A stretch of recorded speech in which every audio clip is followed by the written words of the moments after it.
Hello everyone, आप देख रहे हो एग्ज़ाम मंत्रा विद के। आप सभी का आपके अपने चैनल में बहुत बहुत स्वागत है।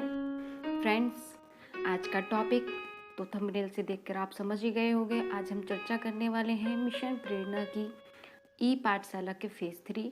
जो फेज़ 3 है वो 12 अप्रैल से शुरू हो चुका है और 12 अप्रैल से शुरू होने के साथ ही इसको हमें अपनी कक्षाओं में इम्प्लीमेंट करना है। तो फ्रेंड्स, आज की वीडियो में हम देखेंगे कि हमें किस तरीके का अपना रजिस्टर का फॉर्मेट बनाना है, किस तरीके से हम जो बच्चों को फेज़ 3 में कार्य ये कंटेंट बेस पर जो कार्य बच्चों को भेजेंगे उसका रिकॉर्ड हमें किस तरीके से रखना है, किस तरीके से उसको हमें अपनी शिक्षक डायरी में मेंशन करना है। और भी मुख्य मुख्य बिंदुओं पर हम चर्चा करेंगे कि ई पाठशाला जो है इस बार की उसमें मुख्य बिंदु क्या हैं।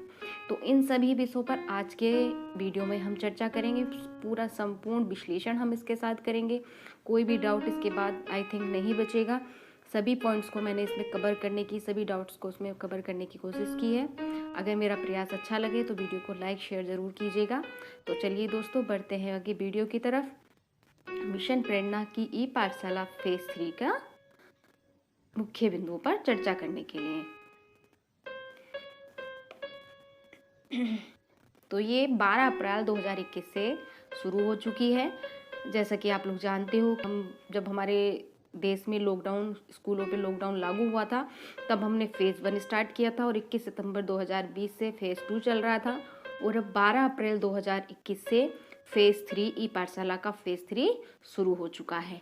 तो पहले हम देखेंगे कि हमें क्या क्या करना है, यानी ई पाठशाला का जो नया आदेश आया है महानिदेशक का, उसके बेस पर आज हम देखेंगे कि हमें क्या क्या करना है, क्या क्या हमें अपनी कक्षाओं में इम्प्लीमेंट करना है, किस तरीके से हमें बच्चों तक अपना कंटेंट पहुंचाना है, किस तरीके से उनको पढ़ने के लिए प्रोत्साहित करना है और किस तरीके से पेरेंट्स को इन्वॉल्वमेंट को बढ़ाना है। तो चलिए, पहला पॉइंट है, प्रतिदिन न्यूनतम 2 अभिभावकों को विद्यालय बुलाकर पूर्व निर्धारित किसी टॉपिक पर चर्चा करनी होगी तथा बच्चों को गृह कार्य देना होगा। यानी हमें 2 अभिभावक, कोई भी 2 अभिभावकों को विद्यालय में बुलाकर, अगर विद्यालय में बुलाना संभव नहीं हो पाता है तो हम लोग फ़ोन पर कांटेक्ट कर सकते हैं। फ़ोन पर बात करके उनको इसके ई कंटेंट के बारे में समझा सकते हैं। और अगर उनका एंड्रॉयड फ़ोन है तो वहाँ पर हम उनके ई कंटेंट को भेज देंगे। और जितने भी ऐप हैं ई पाठशाला से संबंधित, जितने भी, जैसे रीड अलोंग ऐप हो गया, दीक्षा हो गया, और इसके अलावा प्रेरणा लक्ष्य ऐप हो गया, और दूरदर्शन पर प्रसारित होने वाले ई कंटेंट हो गए, उन सब के बारे में हम अभिभावकों को बताएंगे। और ई कंटेंट की एक कॉपी हम, अगर वो हमसे मैनुअली आकर मिलते हैं तो उनको उपलब्ध कराएंगे और बच्चों के लिए गृह कार्य देंगे। इसके बाद है, शिक्षक रोज 5 छात्रों से फ़ोन पर बात करके उनकी परेशानियों पर चर्चा करेंगे। तो जो हम कोई भी 5 छात्र अपनी कक्षा के ले लेंगे और उनसे फ़ोन पर बात करेंगे और उनकी जो भी प्रॉब्लम्स होगी उनको रिजॉल्व करने का प्रयास करेंगे। साथ ही हम उनकी जो स्टडीज़ चल रही हैं उनकी प्रोग्रेस को जांचेंगे कि कितनी प्रोग्रेस हो रही है, कितना कार्य हो रहा है, वो कार्य कर भी रहे हैं या नहीं कर रहे हैं। और बाकी हम जैसे दूरदर्शन पर जो भी एजुकेशनल कंटेंट आ रहा है बच्चों से रिलेटेड, हम उसके बारे में बच्चों को प्रेरित करेंगे। और अगर उनके घर में एंड्रॉयड फ़ोन है तो हम दीक्षा ऐप, रीड अलोंग ऐप और प्रेरणा लक्ष्य ऐप आदि को डाउनलोड करने के लिए बच्चों को भी प्रेरित करेंगे। इसके बाद तीसरा पॉइंट है, सप्ताह में 3 दिन शासन से प्राप्त शिक्षण सामग्री बच्चों के व्हाट्सएप ग्रुप में भेजनी होगी। यानी जो शासन द्वारा हमारे लिए, हमारे संकुल ग्रुप में शिक्षण सामग्री आती है, ई कंटेंट आता है, वो हमें बच्चों के व्हाट्सएप ग्रुप में भेजना है, जो कि मंडे, वेडनेसडे और फ्राइडे को भेजना है। बाकी के दिन ये इसका रिवीजन होता है। तो यह सामग्री, जैसे कि आप जानते हैं, शासन से पुराना कंटेंट आ रहा है, यानी आगे के चैप्टर्स आ रहे हैं, जबकि नया सेशन शुरू हो चुका है। तो जब तक कि ये अपडेट नहीं हो जाता है तब तक हमारे पास टेक्स्ट बुक है, उसमें हम अपने हिसाब से भी अपना कंटेंट ऐड करके बच्चों को भेज सकते हैं। यानी हम अपने वीडियोस बनाकर भेज सकते हैं, हम यूट्यूब से कोई भी वीडियो का लिंक शेयर कर सकते हैं, जो भी पॉइंट हम बच्चे को समझाना चाहते हैं, वर्कशीट की फ़ोटो खींचकर हम बच्चों को भेज सकते हैं। और जब भी पेरेंट्स आएंगे हम वर्कशीट उनके द्वारा भी बच्चों तक पहुंचा सकते हैं। इसके बाद है, विभाग की ओर से प्रेरित कक्षावार विषय सामग्री कंटेंट अभिभावकों को ऑनलाइन भी भेजना होगा। यानी ये हम एक तो बच्चों के ग्रुप में शेयर करेंगे, अगर पेरेंट्स के पास अलग से फ़ोन है तो ये कंटेंट हम उनके साथ भी ऑनलाइन भी शेयर करेंगे, और जो अभिभावकों को हम अपनी स्कूल में बुलाएंगे या फ़ोन द्वारा कनेक्ट करेंगे उनको भी हम ये अपना ई कंटेंट उपलब्ध कराएंगे।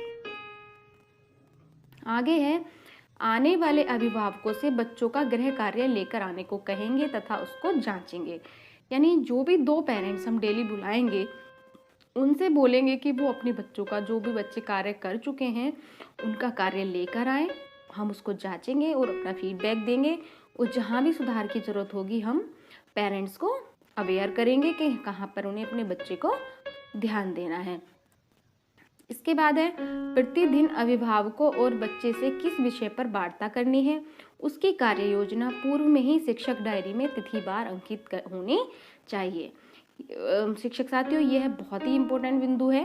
इसमें क्या करना है हमें, जैसे कल हम किस पेरेंट्स को बुलाएंगे, किस बच्चे के पेरेंट्स को हमें बुलाना है वो हम डिसाइड करके रखेंगे, और साथ ही हमें किस टॉपिक पर चर्चा करनी है उनके साथ, ये टॉपिक भी हम पहले से ही तैयार करके रखेंगे और इसको अपनी शिक्षक डायरी में लिखकर मेंशन करके रखेंगे। शिक्षक डायरी आदेश में तो साफ साफ लिखा है कि हमें इसको शिक्षक डायरी में लिखना है, लेकिन मैंने तो शिक्षक डायरी में नहीं लिखा है। मैंने एक अलग से जो मेरा ई पाठशाला रजिस्टर पुराना फेज़ 2 और फेज़ 1 का चला है उसी में मैं इसका रिकॉर्ड रखूँगी, क्योंकि मैंने अभी शिक्षक डायरी भरना शुरू नहीं किया है। आगे अगर आप लोगों ने भरना शुरू कर दिया है या भरना चाहते हैं तो आप इसकी पूरी कार्य योजना को आप अपने रख सकते हैं कि किस दिन आपने उसको तिथिवार आप पॉइंट आउट करेंगे कि किस दिन आपने किस अभिभावक के साथ में किस टॉपिक पर चर्चा की और चर्चा का विषय क्या था।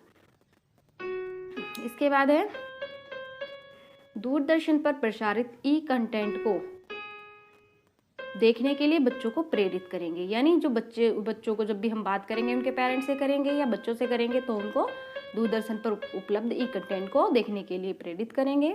मोहल्ला पाठशाला से शैक्षिक पूर्ण रूप से शैक्षिक है। हाँ तो दोस्तों ये बिल्कुल मेन पॉइंट है, क्योंकि जैसा कि रिकॉर्ड्स में बताते हैं कि मोहल्ला पाठशाला पिछली फेज़ की बहुत सक्सेसफुल रही है, लेकिन उसके कुछ कड़वे अनुभव भी थे।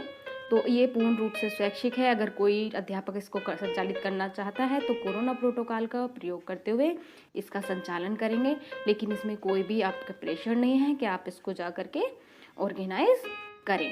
तो ये जो पेरेंट्स और टीचर की जो एक कड़ी बनी है, बच्चे और टीचर के बीच में जो है वो पेरेंट्स एक कड़ी का काम करेंगे बच्चों को और टीचर को आपस में कनेक्ट करने के लिए। तो पेरेंट्स का रोल यहाँ पे बहुत इंपॉर्टेंट है, पर देखने वाली बात यह है कि कितने पेरेंट्स अपनी जिम्मेदारी सही से निभा पाते हैं और कितनों को हम प्रेरित कर पाते हैं। तो ये तो आने वाला समय बताएगा, लेकिन जो भी आदेश है वो मैंने आपको बता दिया है। अब आप देखिए इसको किस तरीके से इम्प्लीमेंट करना है। आगे है फ्रेंड्स, ई पाठशाला फेज़ 3.0 के लिए रजिस्टर का फॉर्मेट, यानी जो मैंने रजिस्टर बनाया हुआ है उसका फॉर्मेट मैं आपको दिखाऊंगी कि मैं किस तरीके से इसका रिकॉर्ड रख रही हूँ। तो मैंने इतने कॉलम बनाए हुए हैं, दिन, दिनांक, कक्षा, विषय, ऑनलाइन व ऑफलाइन कार्य का विवरण। ऑनलाइन यानी ऑफलाइन जो हम पेरेंट्स के द्वारा बच्चों को भेज सकते हैं वो ऑफलाइन हो गया, और ऑनलाइन जो हम ग्रुप में शेयर करेंगे।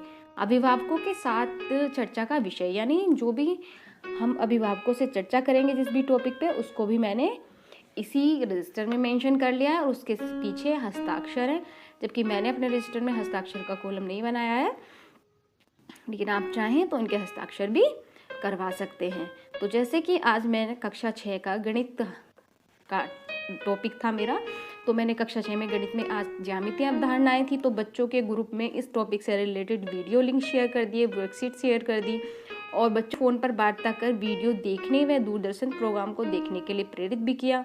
उनकी परेशानी और जो पेरेंट्स आए तब हमने उनके साथ में बच्चों को समझाने के लिए समतल व वक्रतल में अंतर तथा उन पर आधारित प्रश्नों पर चर्चा की, तथा इसी टॉपिक से संबंधित वर्कशीट बना करके बच्चों के लिए भेजी, ताकि बच्चे उसको घर पे जाकर अपने पेरेंट्स के द्वारा समझ पाएँ और उस पर काम कर पाएँ।